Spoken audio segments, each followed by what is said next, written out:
అందరికీ praise lord. October 27 ఈరోజు దేవుని వాగ్దానము. నీ సహాయము వలన నేను సైన్యమును జయింతును, నా దేవుని సహాయము వలన ప్రాకారమును దాటుదును. కీర్తనలు 18వ అధ్యాయము 29వ వచనము. యెహోషువ అతని బృందము యెరికో పట్టణమునకు వచ్చినప్పుడు ఆ గొప్ప పట్టణాన్ని చూసి దీనిని ఎలా జయించాలా అని దేవుని మీద ఆధారపడి కనిపెట్టారు. అప్పుడు దేవుడు సెలవిచ్చిన మాట ఏమిటంటే, యెరికో పట్టణము చుట్టూ తిరగమన్నాడు.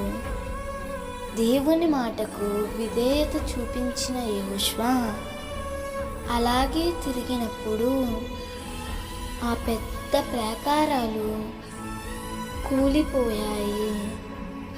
ఆయుధాలు వారు వాడలేదు. వాళ్ళు వాడిన ఆయుధం స్తుతి.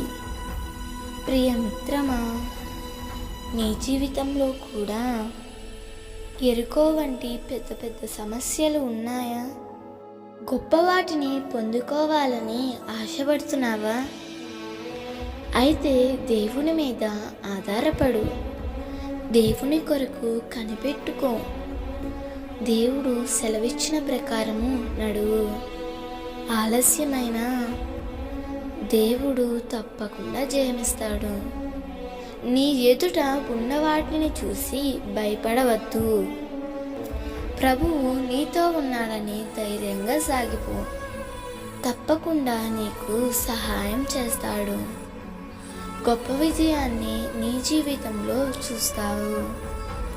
దేవుడు ఈ వాగ్దానము నీ జీవితంలో నిశ్చయముగా నెరవేర్చునుగాక.